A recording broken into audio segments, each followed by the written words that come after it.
ये बाइबल हमें है बताती, गुनाहों से तुम दूर रहना। ये बागे अदन एक दुनिया, गुनाहों के फल तुम न चखना। गुनाहों के फल तुम न चखना। ये बाइबल है एक डाल उसकी, खुदा का है ये इंतजाम। परम पवित्र परमेश्वर पिता की महिमा और बड़ाई हो। आज का मनन के लिए भजन संहिता का पुस्तक 119 का आगे का वचनों को हम देखेंगे। उसका 9 वचन कहते हैं, जवान अपनी चाल चलन को किस उपाय से शुद्ध रखे, तेरे वचन के अनुसार सावधान रहने से। मैं पूरे मन से तेरी खोज में लगा हूं, मुझे तेरी आज्ञाओं की बाट से भटकने ना दे। मैंने तेरे वचन को अपने हृदय में रख छोड़ा है कि तेरे विरुद्ध में पाप ना करूं। यदि हम परमेश्वर की संगति में सदा सर्वदा रहने का है तो परमेश्वर का पवित्र वचन हमें कहती है कि हमें शुद्धता और पवित्रता की अति आवश्यकता है। क्योंकि रोमियो का पत्री उसका 3 अध्याय का 23 वचन में कहते हैं, सभी ने पाप किया है और परमेश्वर के महिमा से रहित हो गए। और मत्ती लिखित सुसमाचार उसका 5 अध्याय का 8 वचन कहती है कि धन्य है वे जिसका मन शुद्ध है, वो परमेश्वर को देखेंगे। और पाप क्या है? याकूब का पुस्तक 4 अध्याय का 17 वचन में हम पढ़ेंगे तो, इसलिए जो कोई भलाई करना जानता है और नहीं करता, उसके लिए ये पाप है। भलाई करना जानते हुए भी ना करना पाप है।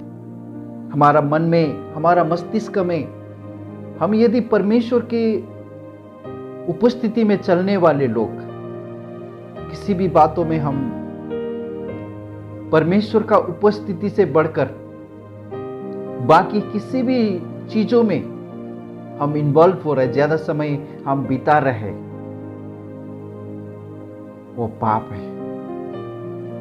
परमेश्वर का पवित्र वचन हमें इसी रीति से सिखाते हैं। हम केवल पवित्र आत्मा का सहायता से पवित्र जीवन जी सकते हैं। वचन हमें याद दिलाता है कि हमारे जीवन में क्या कमी है।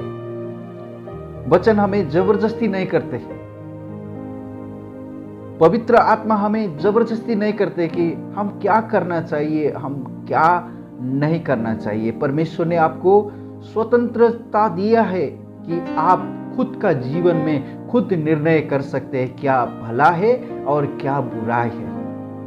परंतु परमेश्वर का पवित्र आत्मा हमेशा हमें सचेत कराते रहते हैं कि आप गलत दिशा की ओर जा रहे हैं। इफिसियों का पुस्तक उसका 4 अध्याय का 30 वचन में कहते, परमेश्वर के पवित्र आत्मा को शोकित मत करो, जिससे तुम पर छुटकारे के दिन के लिए छाप दी गई है।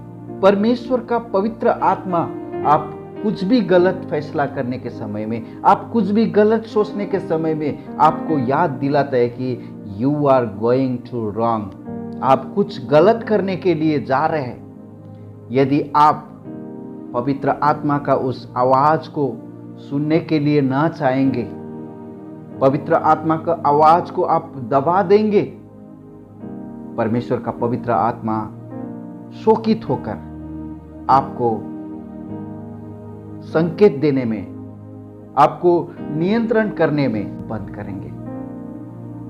और इफिसियों का पुस्तक उसका 5 अध्याय का 26 वचन में कहते हैं कि उसके वचन के द्वारा जल के स्नान से शुद्ध करके पवित्र बनाए। परमेश्वर के उपस्थिति में आपको प्रस्तुत करने के लिए परमेश्वर का पवित्र आत्मा और वचन दोनों ही आपका जीवन में यही चाहते हैं कि आप शुद्ध और पवित्र हो जाए, ताकि परमेश्वर के उपस्थिति में परमेश्वर के सन्निधान में पहुंचने के लिए आपको सहायता मिले। यूहन्ना लिखी सुसमाचार 15 अध्याय का 3 वचन कहती है, तुम तो उस वचन के कारण जो मैंने तुमसे कहा है शुद्ध हो चुके हो। 10 और 11 वचन में पढ़ेंगे तो मैं पूरे मन से तेरी खोज में लगा हूं, मुझे तेरी आज्ञाओं की बाट से भटकने ना दे। मैंने तेरे वचन को अपने हृदय में रख छोड़ा है कि तेरे विरुद्ध पाप ना करूं। यहाँ पर 2 शब्द लिखा गया है, एक मन है, एक हृदय है। और ये हृदय का मतलब क्या है? हृदय का मतलब है मध्य, सेंटर। चाहे आपकी मन का हो सकता है, चाहे आपका विवेक का हो सकता है, चाहे आपका भावुकता का हो सकता है, चाहे आपका हर निर्णय का मध्य हो सकता है।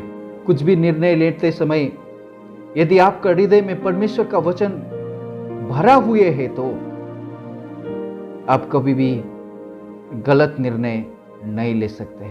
जो आपका हृदय में भरा हुआ वचन आपको सही निर्णय लेने के लिए आपको सहायता करेगा। 15 वचन में पढ़ेंगे तो बताते हैं, मैं तेरे उपदेशों पर ध्यान करूंगा और तेरे मार्गों की ओर दृष्टि रखूंगा। वचन को मनन करने से हमको क्या सहायता मिलता है? जीवन का हर निर्णय में सही फैसला करने के लिए वचन आपको नियंत्रण करने में आपको सहायता करते हैं। और मनन करना या तो ध्यान करना हमारे मनुष्य जीवन का कठिन का एक बात लगता है। भजन संहिता का पुस्तक 1 अध्याय का 2 वचन में कहते हैं, परंतु वो तो यहोवा की व्यवस्था से प्रसन्न रहता है और उसकी व्यवस्था पर रात दिन ध्यान करता रहता है। मनन, ध्यान आपको परमेश्वर के उपस्थिति में और नजदीक होकर परमेश्वर को एक सर्वश्रेष्ठ दास बनकर जीने में परमेश्वर का वचन का मनन आपको सहायता करते रहता है। 16 वचन में हम पढ़ेंगे तो यहाँ पर प्रभु का वचन कहता है, मैं तेरी विधियों से सुख पाऊंगा और तेरे वचन को ना भूलूंगा। कितना सुंदर एक बात है।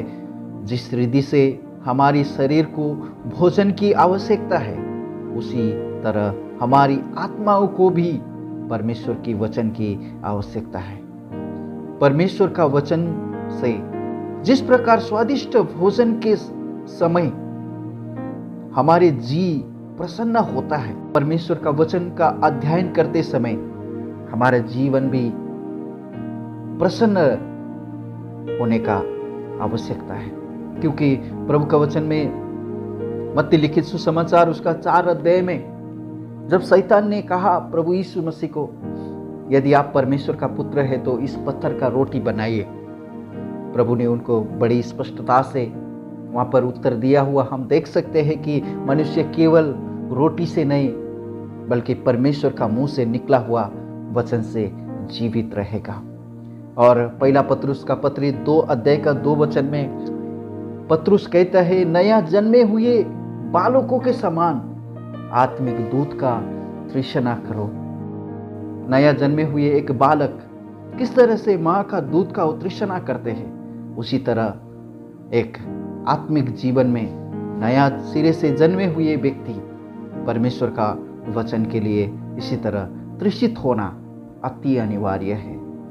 भजन संहिता का पुस्तक 112 अध्याय का 1 वचन कहते हैं, या की स्तुति करो, क्या ही धन्य है वो पुरुष जो यहोवा का भय मानता है और उसकी आज्ञाओं से अति प्रसन्न रहता है।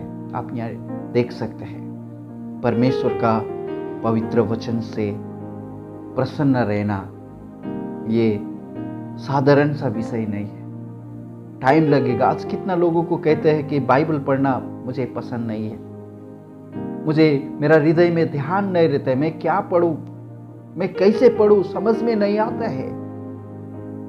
यहाँ पर भजनकार कहते हैं कि मैं परमेश्वर का आज्ञाओं से अति प्रसन्न रहता हूं।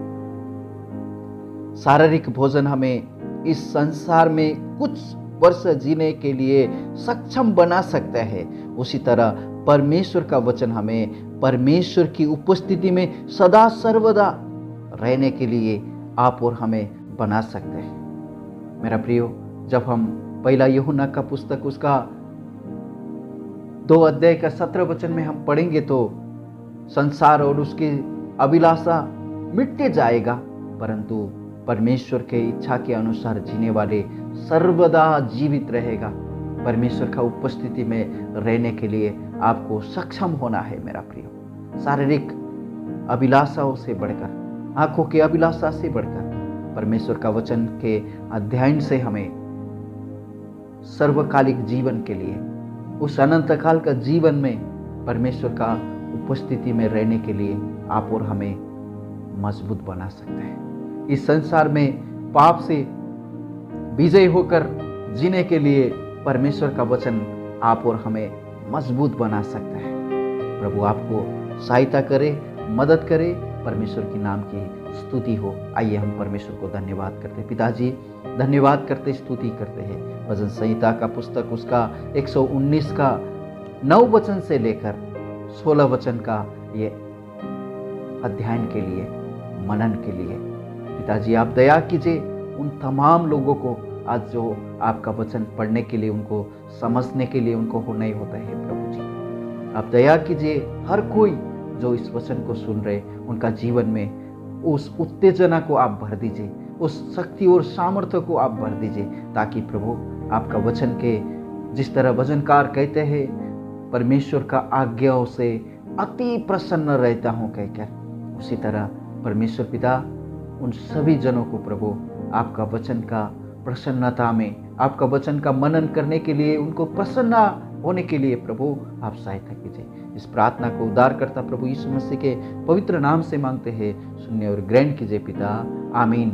May God bless you all.